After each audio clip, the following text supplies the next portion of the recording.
Hello, this is Dana from Amber Dog Productions. Sometimes I read in some of these forums about people that have the kayaks with rudders on it, and they have like a really stiff rudder, they're fighting it. There's a couple things you can do to make that go a little bit easier. Let's just touch base on a couple of those. This particular kayak I'm working on today is my 3 Waters Big Fish 105 with the beaver tail rudder. I'll turn you around here. Boop. Okay, and you see here's the beaver tail, and down inside of here, get my hand up in here, you can see the cables left and right go to your pedals. Okay, so when you're doing your maintenance, you come up here to the pedals up here. Okay, you got your cables go into the body right here. They come out, they go through the pedal assembly and up to your adjusters up here on each side. Now, on these, let's adjust it right, in the back side, you'll notice you have these two right here. These are pivots. They pivot on these round bars, okay? And on the inside, down inside there, you'll notice 2 little springs on this particular style of rudder. Many of them are very much the same kind of theory. And they ride on a tab, so you can put a little bit of lightweight oil on those. Some people put some like marine grease on them, just a little dab underneath there. And I like to use a little bit of lightweight oil on these for general maintenance. Don't forget the roller that's in here if you have one. So that is something you can certainly do. Another thing I constantly hear about people who are fighting these rudders, oh, they're really stiff, and it could be from various things, but one of which is when you push on one of these, watch the other one, it comes back, okay? And this is a really common theme. I see this a lot in the forums, people fighting this because they're just not 100% sure how to correctly operate it. And so when you're pressing, let's say on the left rudder, okay, you need to release the pressure on the right rudder and vice versa. So when you're turning one way or another, whichever one you're depressing, lift your foot up off the other side, and you'll be amazed at how much easier it suddenly starts moving. Now, at that point, if it's still giving you problems, you could have a cable that is, needs to be lubed, okay? So where the cables go into the body, it goes into a sleeve. The sleeve travels through the kayak, comes up the side, comes all the way through here, and in this case comes out right here like I showed you earlier. Okay, somewhere along this track is going to be a low point, okay, where that sleeve dips down. Now you don't really have to worry about where it is, you just need to get the oil to it. Okay, so let me position the camera and we'll get you that. Okay, so this view right here, you're looking straight down by the rear handle, okay, and the beaver tail is right over here. So the beaver tail is out the back. Okay, now I've got it zoomed in so you can see these cables where they go right into the kayak frame.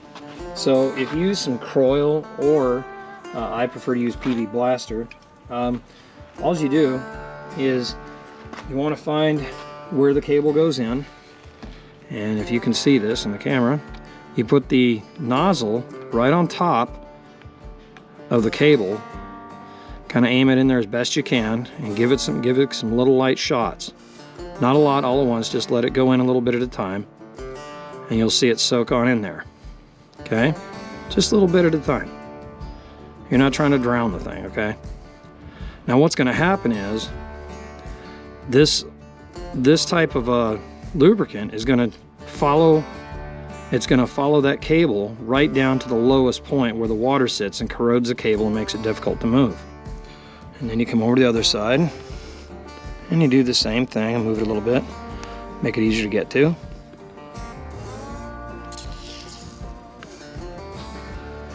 Move it a little bit more here.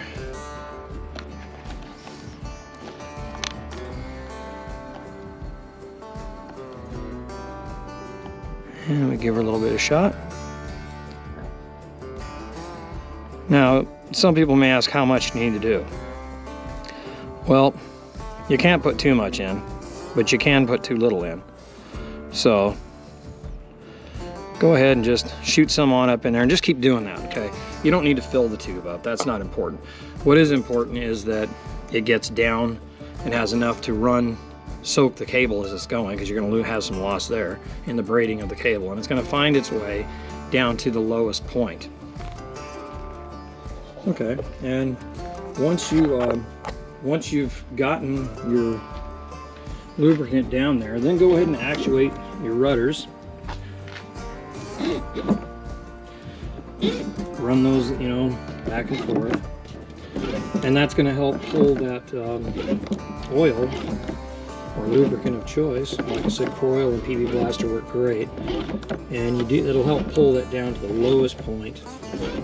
In all actuality, I can actually feel this getting easier, and I actually maintain my kayak really well. This is its first time out this year. I'm getting it ready for it. Anyway, as you use it, it's going to get easier. And notice I'm going back and forth. I'm not trying to yank them one at a time, or at the same time. So anyway, once you get that lubed up and you get it on the water, the oil has a chance to run down there. I think what you're going to find is it's going to get a little bit easier to operate. It's going to operate much more efficiently, and a lot of your problems will go away. Another thing too is you're going to don't use WD-40. Okay, a lot of people know this, a lot of people don't. So it's not like I know something that nobody does, but I will tell you that WD-40 stands for water displacement. That sounds like a good thing with what we're doing here today.